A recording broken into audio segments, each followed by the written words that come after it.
General hospital Naroda Ahmedabad ખાતે walk-in interview દ્વારા full time અને પાર્ટ ટાઈમ માટેની ભરતી જાહેર કરવામાં આવી છે, એ પણ પરીક્ષા વિના. તો આના વિશે આપણે વધુ વાત કરીશું. સૌપ્રથમ જય હિન્દ, જય ભારત. સ્વાગત છે તમારું ગુજરાત સરકારી હબ ચેનલ પર.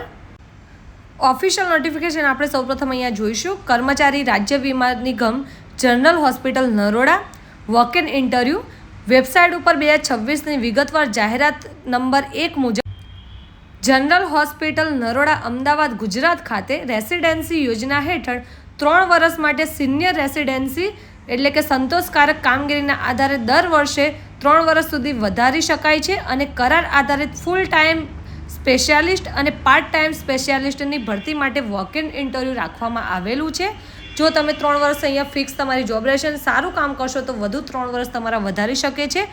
પોસ્ટ આપણે અહીંયા વાત કરીએ વધુ માહિતી તો અહીંયા રિપોર્ટિંગ ટાઈમ જે છે તમારો વોક-ઇન ઇન્ટરવ્યૂનો તે સવારે 9 થી 10 વાગ્યા સુધીનો છે. જ્યારે ઇન્ટરવ્યૂની તારીખ 5/5/2026 મંગળવાર છે. એટલે કે જો તમારે ઇન્ટરવ્યૂ આપવાની ઈચ્છા હોય તો રિપોર્ટિંગ તમારે 5/5/2026ના રોજ સવારે 9 થી 10માં ત્યાં કરવાનું રહેશે. વિભાગ તમારે અહીંયા જનરલ મેડિસિનમાં પોસ્ટ રહેશે સિનિયર રેસિડેન્સી 3 વર્ષ, જેમાં એક પોસ્ટ છે.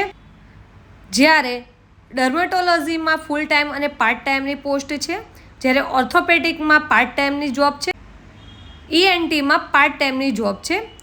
અહીંયા સ્થળ તમને આપવામાં આવેલું છે કે ESIC જનરલ હોસ્પિટલ નરોડા, પહેલો માળ, નરોડા રેલવે ક્રોસિંગ પાસે, હિંમતનગર હાઈવે, PO કુબેરનગર, અમદાવાદ 382340.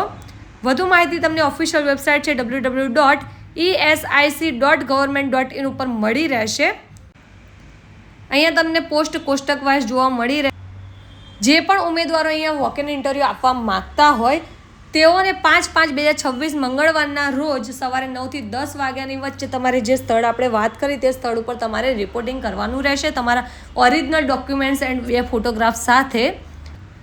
હવે આપણે એજ્યુકેશન ડિટેલ્સની વાત કરીએ તો જે સિનિયર રેસિડેન્સીમાં છે તે માન્યતા પ્રાપ્ત યુનિવર્સિટીમાંથી અનુસ્નાતક ડિગ્રી MD MS અથવા તો DNB કરેલું હોવું જરૂરી છે અથવા સંબંધિત વિશેષતામાં ડિપ્લોમા હોવું જરૂરી છે.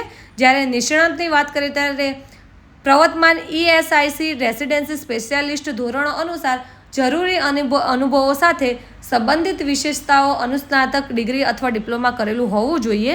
તો જે પણ ઉમેદવારોએ આ રીતના ડિગ્રી તેમજ કોર્સ કરેલા હોય તેઓ અહીંયા વોક-ઇન ઇન્ટરવ્યૂ જરૂરથી આપી શકે છે. તેમના સુધી આ રીલ્સ જરૂર શેર કરજો. માહિતી પસંદ આવી હોય તો વિડીયોને જરૂરથી લાઇક કરજો. સાથે જ અમારી ચેનલ ગુજરાત સરકારી ઉપર નવા આવ્યા હોય તો ચેનલને જરૂરથી સબસ્ક્રાઈબ કરી લેજો અને અમારા વોટ્સઅપ ગ્રુપમાં જોડાવાનું ભૂલતા નહીં.